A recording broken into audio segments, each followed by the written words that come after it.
اگه یک روز همه چیز رو ازت بگیرن، اسمت، خونت، آزادیت، آیا هنوز دلیلی برای زندگی کردن داری؟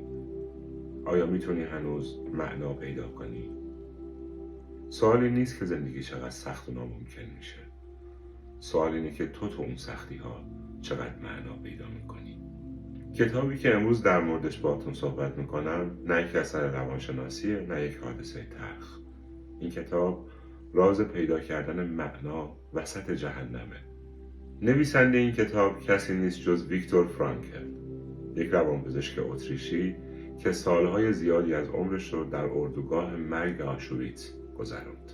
فرانکل بنیانگذار لوگوتراپی بود، گونه‌ای از درمان روانشناختی بر پایه معنا، نه بر پایه لذت یا موفقیت، بلکه بر پایه جواب یک سوال ساده: چرا باید ادامه بدم؟